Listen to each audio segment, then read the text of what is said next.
흥하해운을 이번 주까지는 관심을 가져야 된다라고 제가 말씀을 드렸고, 그 이유에 대해서는 카페에 제가 올려놨다라고 제가 말씀을 드렸죠. 그 부분 참고해 보시고, 앞전 영상을 한번 참고해 보시면은 좀 도움이 될 것 같다. 오늘도 상한가를 진입을 했네요. 보통 일반 투자자들은 고점에 있는 종목을 매매를 못 합니다. 이런 자리에서 매매를 선호하지 이런 고점에서 매매를 하기를 좀 힘들어 합니다. 또 무서운 게 사실이고요. 코디라는 종목하고 한빛 레이저라는 종목을 이제 매매를 했는데, 저도 이제 매매를 잘한 매매가 있고 못한 매매가 있습니다. 저도 사람이기 때문에 항상 매번 매매를 하면서 성공을 할 수는 없거든요. 또 실수도 하는 경우도 있고, 또 알면서 대응을 못하는 경우도 저도 있습니다. 이런 고점에 있는 종목은 차트 잘못하면 이렇게 빠져버리면 복구가 힘들 정도의 손실률이 발생을 하기 때문에 심리적으로 어려운 건 사실입니다. 이 원리를 몰라서 여러분들이 이런 종목을 매매를 못하는 거거든요. 코디라는 종목도 마찬가지입니다. 지금 이렇게 갭 상승해가지고 상한가 이후에 갭 상승 띄워서 위에서 놀잖아요. 이런 종목들을 이런 구간에서 매매를 하면 단기간에 큰 수익을 낼 수가 있습니다. 저도 이제 매수를 했는데 수익을 못 냈어요. 그래서 이런 잘못된 대응, 이런 것들을 좀 보면서 제가 말씀을 드릴 건데, 자동차는 매일 타는 교통수단이다 보니까 무섭다라고 생각을 안 하고 그냥 타요. 근데 비행기는 무섭잖아요. 사고율을 따지면 비행기가 현저히 떨어집니다. 안전한 교통수단입니다. 그럼에도 불구하고 비행기는 굉장히 탈 때마다 불안을 하죠. 터지면 대형사고니까. 탑승하기 전에 철저한 관리를 합니다. 그만큼 신중하게 운영을 해야 되는 거고요. 자동차 같은 경우는 우리가 매일 탑승을 하고 하기 때문에 그렇게 엄격하게 관리를 하지를 않습니다. 그 차이라고 보시면 될 것 같아요. 고점에 있는 종목이 철저하게 관리하고 철저하게 분석을 하고 매매를 하면 단기간에 큰 수익을 낼 수 있는 매매 패턴입니다. 분석 없이 아무런 계획 없이 매매를 하면 차트 잘못하면 대형 사고가 터져요.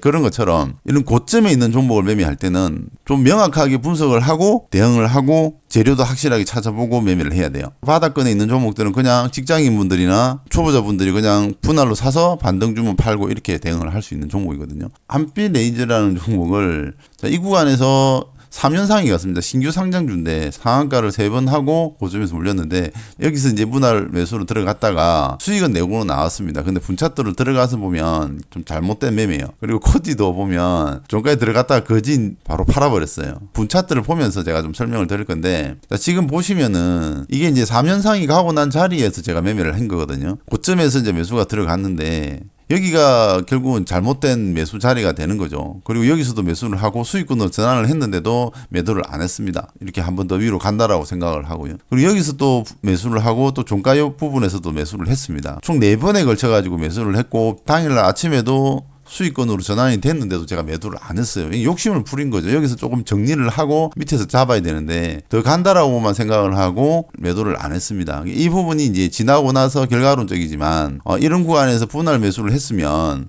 다 수익권을 3번이가 계속 수익권을 줬어요. 여기서도 매수할 때 수익권이 왔고, 여기서 매수하고 수익권이 왔고, 또 여기서도 분할 매수하고 아침에 또 수익권으로 전환됐었고, 여기서도 한번 비중을 줄이고 다시 밑으로 와서 매수를 해야 되는데 그냥 간다라고 생각을 했어요. 무조건 간다, 상승이 나올 거다라고 생각을 했기 때문에 매도를 안 했어요. 근데 오늘 아침에 이제 여기서도 매도를 안 하고 좀 밀려가지고 13,500원 이하에서 매수를 하는 게 맞습니다. 이 자리가 매수 타점이 많습니다. 그런데 제가 생각한 거는 13,200원에 매수를 걸어놨어요. 이게 체결이 안 되고 이제 급등이 나와버렸는데 다시 이제 상승을 해서 수익권 전환됐을 때 매도를 하고 나왔는데요. 이게 이제 물론 10% 이상 수익은 내고 나왔습니다. 내고 나왔지만 제가 말씀드리고 싶은 내용은 뭐냐면, 이런 라인에서 매수를 했다 그러면 반등이 나왔을 땐 비중을 줄여주고 다시 눌러줄 때 다시 매수를 해야 되는데, 이 구간에서 매수를 하고 비중을 그대로 차고 내려오니까 13,500원에 매수하고 13,200원이나 13,000 이탈할 때 매수, 이런 식으로 잡아 들어갈 수, 비중이 들어와 있는 상태이기 때문에 매수를 쉽게 못 하는 거예요. 그러니까 손절 아니면은 추가 매수인데 좀 더 디테일하게 매수 타점을 잡으려고 하다 보니까 추가 매수를 못 해버린 거예요.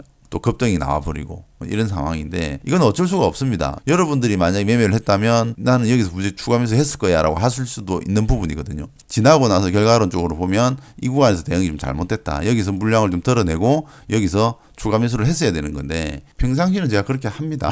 평상시 그렇게 하는데 오늘은 제가 그렇게 못했다라는 부분이고, 구간에서 이제 차익 실현을 하고 또 여기서도 여기를 이제 제가 최종 매도 타점을 본 거예요. 물론 더 여기까지도 상승이 나올 수 있다라고는 생각은 했습니다. 생각은 했고, 이 구간에서 조금 매매가 꼬여버리다 보니까 빨리 차익 실현을 하고 나가자라는 생각이 좀 강했던 것 같아요. 역시나 더 상승이 나오고 마감을 했습니다. 급등이 나온 종목도 기준과 원칙 수익을 가지고 매매를 하면 단기간에 수익을 좀 낼 수 있다라는 부분을 말씀을 드렸고, 어떤 매매 타점보다는 고점 종목, 급등한 종목을 매매하는 관점에 대해서 조금 생각을 한번 달리 해보셔라. 이런 구간에서 매매하는, 보통 초보자나 이런 것들은 이렇게 밀려버리면 대형 사고가 터지기 때문에 잘 매매를 못합니다. 바닥에 있는 종목만 매매할 수 없으니까 변동성이 큰 종목을 매매하기 위해서는 고점에서 트레이딩 할 수 있는 종목을 좀 공부를 해야 된다라고 생각을 하고요. 포디라는 종목인데요. 자, 이 종목도 전일 굉장히 신중하게 종목 선정을 하고 잘 했습니다. 잘 했는데 이거는 정말 제가 부끄럽습니다. 부끄럽지만 저도 이렇게 매매한다. 자, 이 종목도 종가 베팅을 신중하게 나름 했습니다. 개발하기 출발을 하고 이 구간에서 이제 추가 매수를 해야 되는 자리입니다. 추가 매수를 하지를 못하고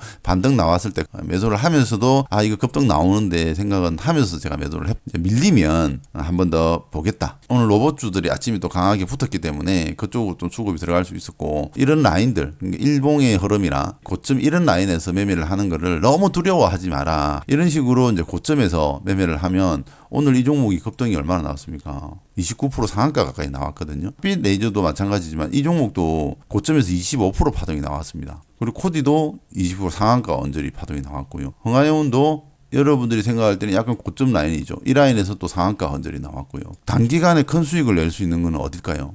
자, 이 고가 부근입니다. 초보자들이 무서워하는 구간. 이 구간에서 시나리오를 준비를 하고 종목을 잘 검색을 해서 이 구간에서 매매를 하신다면 단기간에 큰 수익을 낼 수 있으나 또 찾지 잘못하면 큰 사고가 날 수도 있다라는 부분.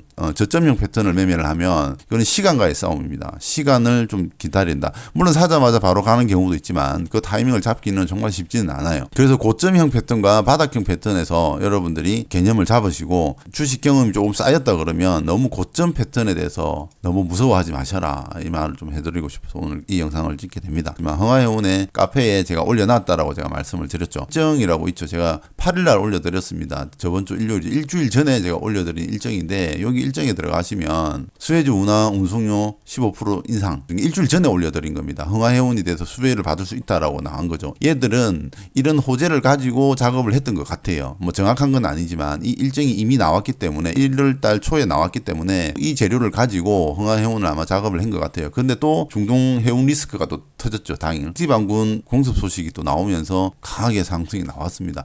그래서 주식에는 딱딱 떨어지지 않는다. 이런 일정들이 나오고 공교롭게 또 기업의 호재들이 작용을 하면서 더 강한 모멘텀이 나오는 거예요. 저도 뭐 이게 후티반군이 공습을 할 줄 어떻게 알았겠습니까? 그건 저도 모르는 거예요. 그러나 이런 일정들이 이전부터 나와 있었고 계획하에 흥하해운이 좀 강하게 움직였다. 그래서 이런 추세도 만들고 앞전 영상에서 말씀드렸다시피 그런 패턴을 만들면서 상승을 보였던 거거든요. 저는 일정을 카페에서 미리 올려놓고 이런 일정을 알고 있기 때문에 흥하해운에 대해서 이번 주까지 관심을 가져보자. 15일 이후에는 또 재료 노출이 되기 때문에 재료 노출로 인해서 또 차익 실현 물량이 쏟아져 나올 수도 있는 부분이고 어떤 그런 것들은 또 다음 스케줄을 봐야 되겠죠. 그래서 제가 이번 주 초에 흥하해운에 대해서 이렇게 말씀을 드렸던 이유가 저는 카페에서 이슈라든지 일정이라든지 이런 호재 부분들을 확인을 하고 매매를 하셔라. 이렇게 너무 이런 고점이 있다고 해서 선입감을 갖지 마셔라. 매번 비행기를 타면 불안한 마음에 탈 수도 있습니다. 그런데 철저하게 준비하고 철저하게